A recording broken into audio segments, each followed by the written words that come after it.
Bonjour à toutes et à tous.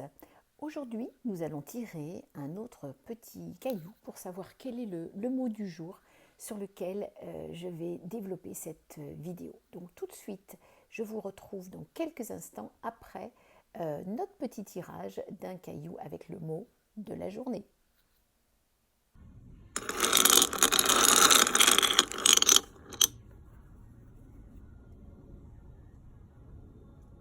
Bonjour, je suis Régine Labrosse et bienvenue dans Confidence Intime. Aujourd'hui, nous avons tiré le mot frigide. Avant toute chose, et que je vous dise ce que je pense de ce mot et ce que je ressens par rapport à ce mot, n'hésitez surtout pas à vous abonner. Et une fois que vous vous êtes abonné, c'est marqué s'abonner là en dessous, il y a une petite cloche. Et bien activez la petite cloche comme ça. La prochaine fois, vous saurez quand je vais publier une nouvelle vidéo et je serai ravie de vous y retrouver. Alors, le mot frigide. C'est souvent un mot qui a été parodié, galvaudé. On dit souvent ah ouais, cette femme elle est frigide. Ça a été souvent un mot qui a été utilisé pour être la risée, pour se moquer de quelqu'un. Quelqu'un va être moche, va être ci, va être ça, et en plus c'est frigide. C'est d'ailleurs assez symptomatique de quelque chose où on va voir juste la surface. On voit une conséquence, mais on ne va pas du tout creuser pour comprendre le pourquoi pourquoi il y a cette frigidité. C'est quoi la frigidité? En fait, c'est tout simplement un terme un peu commun, un peu banal, pour dire que on ne ressent pas de plaisir. Hein. On ne ressent pas les choses par rapport à des relations sexuelles. Alors, il faut creuser un petit peu parce que très souvent le mot frigide cache beaucoup de souffrance. Parfois, ce sont des choses qui se sont passées justement dans son histoire. Il m'est arrivé de rencontrer une femme qui était frigide avec son mari. Elle l'aimait, il y avait des sentiments, ils se sont aimés, ils se sont mariés par amour. Ils ont eu des relations, mais elle n'a jamais rien ressenti. En fait, elle bloquait mentalement. C'est quelque chose de psychologique. Et sauf s'il y a quelque chose de physique, mais là, attention, il faut consulter un médecin, parce qu'il est possible qu'il y ait quelque chose de physique. Dans ce cas-là, consultez. Mais la plupart du temps, la frigidité trouve son origine dans des soucis qui ont créé des ancrages ou des petits problèmes psychologiques. Parce que le fait de ne pas désirer, c'est que son cerveau ne s'autorise pas à aller chercher ou à ressentir ce plaisir. Peut-être qu'il y a des peurs, des craintes.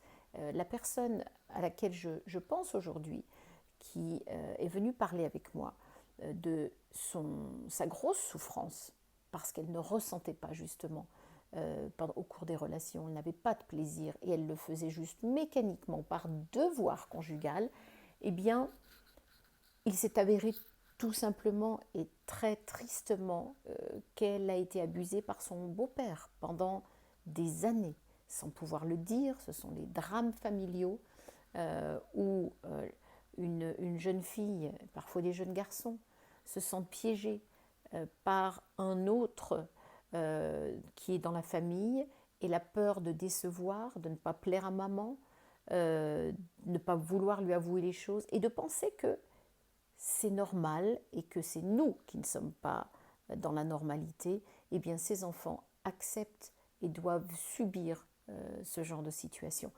Évidemment, ça va laisser des traces épouvantables pour le reste de leur vie. Ça sera très souvent des manques de confiance dans la gente masculine, mais pire encore, une dévalorisation totale de soi. Ces femmes qui ont été abusées, ou ces hommes qui ont été abusés, souffrent d'un manque de confiance en eux presque chronique. C'est très très très profond, alors que, évidemment, ils n'en sont absolument pas à l'origine. Donc il y a tellement de travail à faire après que finalement, euh, même quand on parle de frigidité, eh bien c'est un des aspects qui peut continuer à manifester cette souffrance qu'il y a eu peut-être au cours de son enfance. Il peut également, cette frigidité peut arriver par rapport à un blocage, par rapport à la personne avec qui on est. Peut-être que vous ne l'aimez plus, peut-être que vous ne partagez plus rien avec cette personne et eh bien, votre cerveau ne vous donne plus de plaisir, vous n'avez plus de plaisir avec cette personne. Et ça aussi, c'est quelque chose qui prend ses origines justement dans votre psyché, dans votre façon de penser à la relation. Donc quoi qu'il en soit, la frigidité, à moins que ça soit quelque chose de physique, et là il va falloir le traiter, il y a des moyens de le résoudre. Vous pouvez vous faire suivre, il y a des thérapeutes qui peuvent vous accompagner pour aller comprendre ce qu'il y a derrière. C'est un message, c'est un petit voyant rouge, comme dans une voiture, vous avez un voyant rouge qui s'allume, il ne faut pas l'ignorer, hein, ça signifie tout simplement que peut-être vous n'avez plus d'essence, ou que peut-être vos plaquettes de frein ne marchent plus, ne fonctionnent plus. Il faut les écouter, ce n'est pas critique, il faut juste être attentif et savoir que c'est possible de guérir, de résoudre ce souci de frigidité pour retrouver une vie pleine de sensations, une vie sexuelle épanouie et de ce fait une confiance en soi, parce que très souvent les deux sont liés. On ne ressent rien au niveau sexuel, on n'a plus de plaisir en faisant l'amour et on se culpabilise en pensant que c'est nous l'origine du souci. Alors que c'est pas ça, il faut aller creuser.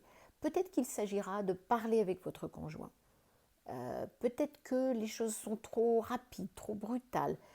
Voilà, il s'est peut-être passé quelque chose. Réfléchissez en vous pour essayer de comprendre ce qui s'est passé, si c'est possible, et d'en parler, de communiquer là-dessus. En tout cas, il y a des solutions, mais ne perdez jamais de vue qu'il sera possible de sentir de nouveau, et ne perdez jamais de vue que vous devez vous aimer et vous respecter quoi qu'il arrive. Voilà pour le mot frigidité, ce que ça a évoqué pour moi aujourd'hui. Peut-être que ça vous parle, peut-être que ça parle à quelqu'un dans votre entourage. N'hésitez pas à partager cette vidéo et moi je vous dis à très bientôt pour la toute prochaine. Je vous embrasse fort. Au revoir.